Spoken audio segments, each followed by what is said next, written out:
Hello मेरे शैतानों, कैसे हो आप। देखो आज की जो ये वीडियो है इसमें अपन एक और इंपॉर्टेंट टॉपिक चालू करने वाले हैं। भाई क्या? Price elasticity of supply. ठीक है, अब एक मिनट देखो, ये मैं फिर बोल रहा हूँ भैया, ये जो चैप्टर भैया ऑलमोस्ट डिमांड वाले चैप्टर के साथ लिंक करते हुए पढ़ना। ठीक है, तो चीजें क्लियर रहेंगी। भाई प्राइस इलास्टिसिटी ऑफ डिमांड अपन ने पढ़ा था, तो वो क्या बताता था कि भैया प्राइस में कितना चेंज होगा, उसके कारण डिमांड में कितना कितना कितना शब्द था। ठीक है, प्राइस में अगर कितना चेंज होगा तो उसके कारण डिमांड में कितना चेंज होगा, उसी को भी क्या बोला जाता है, क्या? प्राइस इलास्टिसिटी ऑफ डिमांड बोला जाता था। प्राइस इलास्टिसिटी ऑफ डिमांड बोला जाता था। अब यहां पर बस एक शब्द बदल देना भाई, क्या? देखो, the price elasticity of supply is the degree of responsiveness of supply. Supply कितना चेंज हो रहा है, किसके रिस्पॉन्स में? To the change in its price. Price के चेंज होने के कारण सप्लाई कितना चेंज हो रहा है, उस कितना कितना। ठीक है, दिखता ना दिखता ना दिखता ना और कितना। ठीक है, ध्यान रखना भैया, प्राइस सप्लाई कितना चेंज हो रहा है, काय के कारण? प्राइस के कारण। ठीक है, प्राइस में कुछ चेंज हुआ तो उसके कारण सप्लाई कितना चेंज हुआ, तो उसी को ये क्या बोला जाता है, प्राइस इलास्टिसिटी ऑफ सप्लाई बोला जाता है। देखो जो लॉ ऑफ सप्लाई था बस वो ये बताता था कि ये प्राइस बढ़ा सप्लाई बढ़ी, प्राइस कम हुआ सप्लाई कम हुई। लॉ ऑफ सप्लाई बस इतना बताता था, लेकिन कितना चेंज होगा वो नहीं बताता था कि ये प्राइस अगर इतना चेंज होगा ना तो ये सप्लाई इतनी चेंज हो जाएगी, ये चीज नहीं बताता। तो ये चीज कौन बताता है? Price elasticity of supply. Clear है, ये इसका मीनिंग है। 2 नंबर में भी आ सकता है, बहुत ध्यान से चीजों को रखना भाई। ठीक है, अब एक मिनट, अब ये इलास्टिसिटी ऑफ सप्लाई भी 5 प्रकार के होते हैं, जैसे इलास्टिसिटी ऑफ डिमांड। ठीक है, प्राइस इलास्टिसिटी ऑफ डिमांड भी 5 प्रकार के थे, वैसे यहां पर सबसे पहले भी unitary elasticity of supply. Unitary, ठीक, इसका मतलब भैया क्या होता है भैया? बराबर। ठीक है, इसका मतलब जितना प्राइस चेंज हो रहा है अगर उतना ही सप्लाई चेंज हो रही है। ठीक है, if the supply changes equal to the change in price it is called unitary. ठीक है, अब भैया इसका एग्जांपल वगैरह क्या भैया?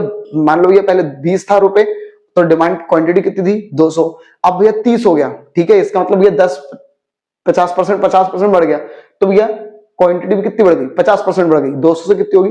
300। तो बेटा इसको बोले जाएगा क्या? Unitary elasticity of supply. अब इसका भैया डायग्राम वगैरह देखो तुम। ठीक, पहले भैया प्राइस इतना था, अब भैया प्राइस इतना हो गया।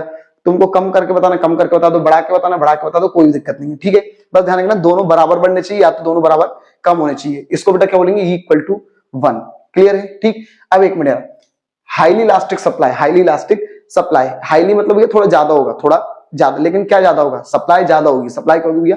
ज्यादा चेंज होगी। ठीक है, तो भैया जब प्राइस जितना चेंज हो रहा है अगर उससे ज्यादा, मोर देन, क्या बोलते हैं, सप्लाई क्या होगी? उससे मोर, ज्यादा चेंज होगी, तो उसको भी क्या बोला जाता है? हाईली इलास्टिक सप्लाई बोला जाता है। When the supply changes more than the change in price it is called highly elastic supply. देखो प्राइस पहले 20 था तो क्वांटिटी 200 थी, अब भैया जब प्राइस 30 हो गया इसका मतलब 50% बढ़ गया। तो एक मिनट, हमने क्वांटिटी 100% बढ़ा दी, मतलब 200 का 400 हो गया। ठीक है, तो क्वांटिटी ज्यादा बढ़ गई, तो इसको भैया देखो क्वांटिटी में थोड़ा ज्यादा गैप है, प्राइस में थोड़ा सा कम है और क्वांटिटी में थोड़ा ज्यादा है, तो ये बन गया भैया। और इसमें E ग्रेटर देन 1, E मतलब इलास्टिसिटी ज्यादा है, क्लियर, 1 से। फिर इसका भी क्या बोल रहे हैं? Less elastic supply. इसका मतलब भैया when the supply increases less than the price, price से अगर कम चेंज हो रही है तो उसको भी लेस इलास्टिक सप्लाई बोला जाता है। अब देखो एक बस ये यूनिटरी वाला ध्यान रखना, और उसी में अपन कम ज्यादा कर देंगे। पहले 20 था तो 200, सब में यही चल रहा है। अब एक मिनट देखो, प्राइस बढ़ गया 30 हो गया, मतलब 50% बढ़ गया, लेकिन एक मिनट अपने को कम बढ़ाना ना, तो ये कम कैसे बढ़ाओगे? देखो जब बराबर बढ़ रहा था तो 300 हो रहा था, तो इसको थोड़ा कम कर दो, 250 240 जो करना है। ठीक, तो भैया अब देखो यहाँ पे प्राइस थोड़ा ज्यादा चेंज हो रहा है, सप्लाई थोड़ी कम चेंज हो रही है, तो अपने आप ये इसको डॉट डॉट, इसको जब तुम मिला दोगे इन दोनों पॉइंटों को तो इस तरीके से ग्राफ बन जाएगा। और यहाँ पर भी क्या होगा? ई कम है, इलास्टिसिटी कम चेंज हो रही है, किससे? 1 से। देन इसका भैया perfectly in elastic. In elastic मतलब बिल्कुल भी लचीलापन नहीं है। ठीक है, तो भैया क्या बोल रहे हैं? परफेक्टली इन इलास्टिक, कुछ भी मूवमेंट नहीं हो रहा है। क्या बोल रहे हैं भैया?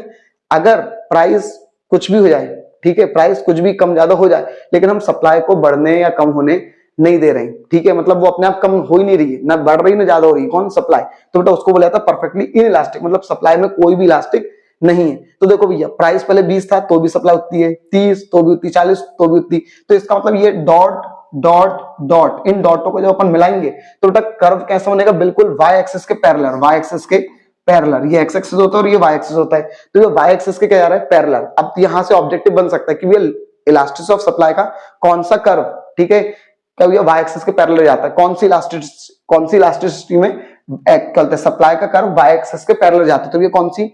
परफेक्टली इनइलास्टिक में।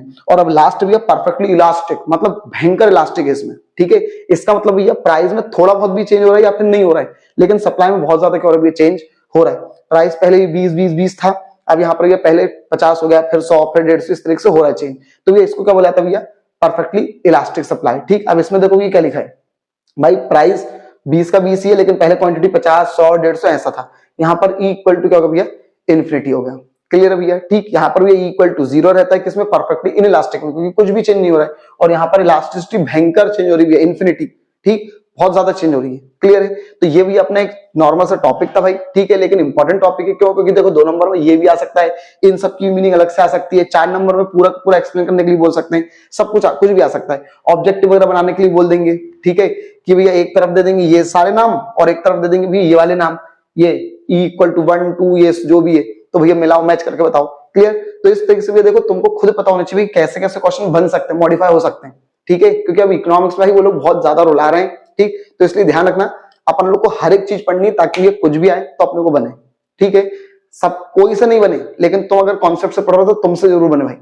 क्लियर है? ठीक, तो भाई इसी तरीके से भाई तुम भी भाई प्यार दिखाते रहो, चैनल को भाई सब्सक्राइब करो, वीडियो को लाइक, कमेंट, शेयर जो जो कर सकते हो सब करो भाई। ठीक है, अपने फ्रेंड, मेंबर, फैमिली वगैरह जो जो भी है सबको ही शेयर करो, ताकि भाई तुम भी ग्रो करो, हम भी ग्रो कर सकें। ठीक है, थैंक यू।